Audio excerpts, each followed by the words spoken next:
যে মায়া মায় ছোট্ট থেকে মায়ার জালে বন্দি রেখে করেছে পালন।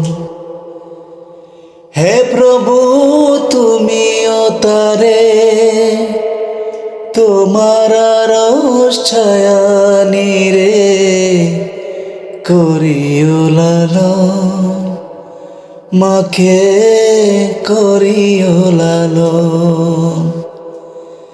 যে মায়া আমার ছোট থেকে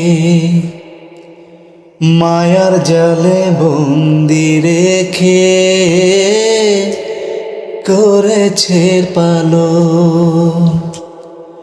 হে প্রভু তুমিও তারে তোমার আরশ ছায়া